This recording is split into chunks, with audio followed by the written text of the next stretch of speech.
అందరికీ నమస్కారం. నా పేరు రంగనాథ్. సనాతన సిరివెన్నెల యశస్వి యూట్యూబ్ ఛానల్కి అందరికీ స్వాగతం. దేవీ శరన్నవరాత్రులలో ఈరోజు అలంకారమైనటువంటి మహాలక్ష్మి యొక్క పరిపూర్ణ తత్వం గురించి తెలుసుకుంటూ, అదేవిధంగా మహాలక్ష్మి యొక్క అస్తిత్వము నవరాత్రులలో ఎందుకుందో అన్న విషయాన్ని తెలియజేసుకుందాం. ఇక వీడియోలోకి వెళ్తే, పండితులకు, ఉపాసనాపరులకు ఒక మోస్తరు భక్తి ఉండి శివతత్వం విష్ణుతత్వం వేరనుకునే వాళ్ళకి మంచు కొండలపైన ఉండేటటువంటి పార్వతీదేవికి, క్షీరసాగరం మీద పాము పడగపైన ఉండేటటువంటి మహాలక్ష్మికి ఎటువంటి సాపత్యం ఉండదు, ఎటువంటి సన్నిహిత భావం ఉండదు అనుకునేటటువంటి వాళ్ళందరికీ ఈ తత్వం గురించి అర్థమైతే వారు చేసే ఆరాధనలో ఏకత్వాన్ని చూసి ఆరాధించి పరిపూర్ణత్వాన్ని పొందుతారన్న విషయాన్ని మేము స్పష్టం చేయదలుచుకొని ఈ వీడియో చేస్తున్నాం. కాబట్టి ఈ ప్రయత్నం మీ అందరికీ ఉపయోగపడాలనే విషయం తెలియజేస్తూ, అదేవిధంగా లక్ష్మీ స్వరూపం దేవీ శరన్నవరాత్రులలో ఉండడమే కాదు, అన్ని చోట్ల మహాలక్ష్మి స్వరూపం ఉంటుంది. అది ఏ విధంగా ఉంటుంది అంటే, కైలాసే పార్వతీత్వంచ క్షీరోదే సింధుకన్యకాహ స్వర్గస్థు స్వర్గలక్ష్మీశ్చ మర్త్యలక్ష్మీస్తు భూతలే అన్నీ క్రోడీకృతం చేస్తే గృహలక్ష్మి గృహే గృహే.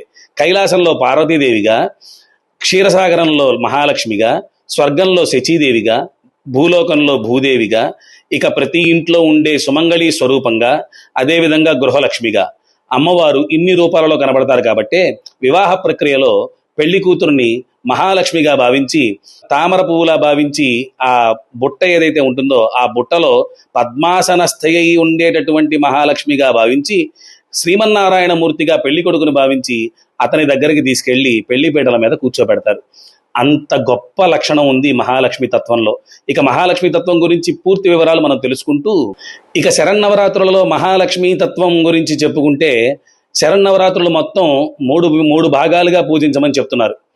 అది మొదటిది మహాకాళి, మహాలక్ష్మి, మహాసరస్వతిగా ఆరాధించగమని మార్కండేయ పురాణం చెప్తూ ఉంది. మొదటి 3 రోజులు మహాకాళి స్వరూపంగా దుష్ట శిక్షణ, శక్తి ఈ రెండిటి గురించి చెప్తూ ఉంటే, తరువాత 3 రోజులు మహాలక్ష్మిగా ధనము, ఆయుష్, సౌభాగ్యము, కీర్తి ఈ విధంగా మహాలక్ష్మి అమ్మవారి తత్వం చెప్తుంటే, చివరి 3 రోజులు మహాసరస్వతిగా జ్ఞానం, వివేకం, విద్య గురించి ఈ నవరాత్రులు ఈ 9 రకాలుగా సాగుతూ ఉంటాయి. అందుకే మహాలక్ష్మి నవరాత్రులలో ఆయుష్, సౌమంగళ్య, ఐశ్వర్య, ధైర్యాదుల తత్వంగా గోచరిస్తూ ఉంటుంది. అందుకే మార్కండేయ పురాణంలోని దుర్గా సప్తశతి అంటుంది, యాదేవి సర్వభూతేషు లక్ష్మీ రూపేణ సంస్థిత నమస్తస్యై నమస్తస్యై నమస్తస్యై నమో నమః అని. సర్వభూతాలలో లక్ష్మీ రూపంగా స్థిరీకృతమైనటువంటి ఓ దేవి, నీకు నమస్కృతులు నమస్కృతులు నమస్కృతులు అని. కాళికా పురాణం, దేవి మహాభాగవతం నవరాత్రులని 9 రూపాలలో పూజించమని, అందున మధ్యలో మహాలక్ష్మిని ఆరాధించమని చెప్తుంది. ఇలా ఆరాధించే భక్తులకు శక్తి, సంపద, జ్ఞానం అనే క్రమంలో ఆరాధించడం ద్వారా భక్తులకి భౌతిక, ఆధ్యాత్మిక, పారమాత్మిక సిద్ధులు లభిస్తాయని చెప్తున్నారు. సనాతన ధర్మంలోని ఈ నవరాత్రులలో మహాలక్ష్మి పూజ ద్వారా శక్తి, సంపదల్ని ఒకేసారి ఆరాధించినటువంటి పుణ్య ఫలితంతో పాటు ఐశ్వర్యకారకాలైనటువంటి ఉండండి ఐశ్వర్యం అనగానే టక్కని మళ్ళీ దీనివల్ల డబ్బు, దస్కం, ఇంకోటేదో ప్రాపర్టీస్ ఇవన్నీ అనుకున్నా పర్లేదు. వీటితో పాటు అసలు జ్ఞానం అంటే లేదా ఐశ్వర్యం అంటే ఏంటంటే ధనం, ఆరోగ్యం, కీర్తి, శాంతి, వీటిని ఐశ్వర్యములు అంటారు. ఇలాంటి ఐశ్వర్యాలను పొంది అన్యోన్య దాంపత్యాలతో సౌభాగ్యవంతులై విద్యా వినయ సంపన్నతలతో భక్తులందరూ వెలుగొందుతారు అని అమ్మవారు ఆశీర్వదించగలరు. అమ్మవారికి ఆకుపచ్చ రంగు చీరతో మనం అలంకరించి ఆకుపచ్చ రంగు చీర కట్టిన తర్వాత అమ్మవారు మనకి అతి సంపన్నమైనటువంటి శ్రేయస్సుని, సౌభాగ్యాన్ని ఇచ్చేటటువంటిదిగా మనకి దర్శనమిస్తుంది.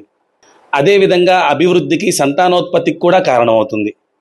ఈ మహాలక్ష్మి అమ్మవారికి క్షీరాన్నము, పాయసము, గారెలు, పులిహోర ఇలాంటివి మన శక్తి కొలది నివేదించి మనసారా అమ్మవారిని ఆరాధించినటువంటి వారికి స్థితిస్థాపక కారకుడైనటువంటి శ్రీమన్నారాయణుడి యొక్క అనుగ్రహంతో పాటు దేవీ శరన్నవరాత్రులలో ఆరాధిస్తున్నాం కాబట్టి దుర్గాదేవి యొక్క పరిపూర్ణమైనటువంటి అనుగ్రహాలు కలిగి మహాకాళి, మహాలక్ష్మి, మహాసరస్వతి యొక్క దివ్య ఆశీస్సులతో భక్తులందరూ సనాతన ధర్మ మార్గంలో నిలబడి వారి వారి భక్తి ప్రపత్తులని అమ్మవారి దగ్గర చూపిస్తూనే అమ్మవారి తత్వాల్ని కూడా తెలుసుకొని నిత్య ఆరాధకులై నిత్య పూజలు చేస్తూ, అదేవిధంగా మన చేతి వెంట ఉన్నటువంటి ఏ చిన్న అవకాశం ఉన్నప్పటికీ కూడా వాటిని దాన ధర్మాల రూపంలో, అదేవిధంగా కనీసం 2 కడుపులు నింపడంతో మన ఈ పూజా కార్యక్రమాలు పరిపూర్ణత్వాన్ని పొందుతాయి.